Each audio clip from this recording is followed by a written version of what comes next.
কাঁচা আমের সিজনে যদি এই রেশমি আচারটা তৈরি না করেন তাহলে কিন্তু লস করে ফেলবেন। যাদের প্রিয়জনরা প্রবাসী থাকে তাদের জন্য কিন্তু বয়মে ভরে ভরে মুখরোচক এই রেশমি আচার পাঠিয়ে দিতে পারবেন। এর জন্য বেশি কিছু লাগবে না। এই আচারটা চাইলে কচি আম বা পুক্ত আম দিয়েও তৈরি করতে পারেন।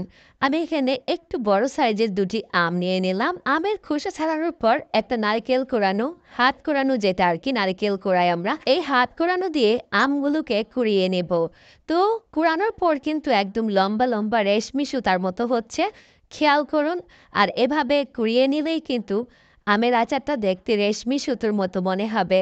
আর বাকি যে আমের বড়াগুলো আছে, আটিগুলো, সেগুলো কিন্তু ফেলে দেব না, সেগুলোকেও অন্য কাজে লাগাবো।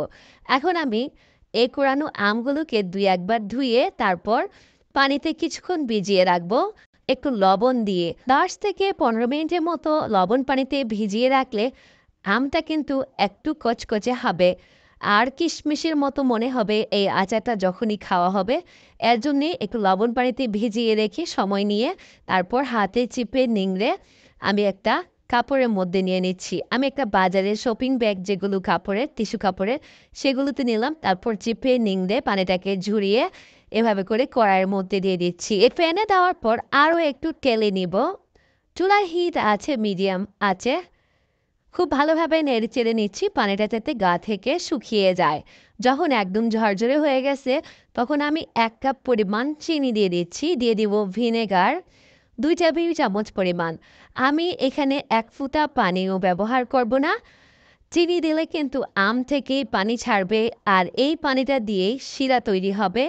আপনারা খেয়াল করুন, পানিটাকে শুকিয়ে নেওয়ার কারণে এই আমের ভেতর থেকে বেশি পানি বের হয় নাই, চিনি দেওয়ার কারণে একটু পানি ছেড়েছে।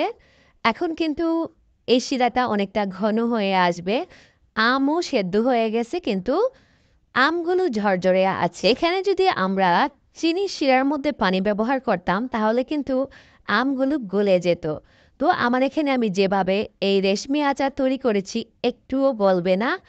আপনি যখন খাবেন মুখে দেওয়ার পর অন্যরকম একটা দানাদার মনে হবে এই আচারটা, মানে কচকচ করবে। তো এই আমের আচার চাইলে কিন্তু আপনারা অনেকগুলো করে বানিয়ে বয়মে বয়মে ভরে আপনার প্রিয়জনদের কাছে পাঠাতে পারেন। অনেক অনেক আচার তৈরি করে রাখতে পারেন এই কাঁচা আমের সিজনে। এখন পরিবেশনের পালা।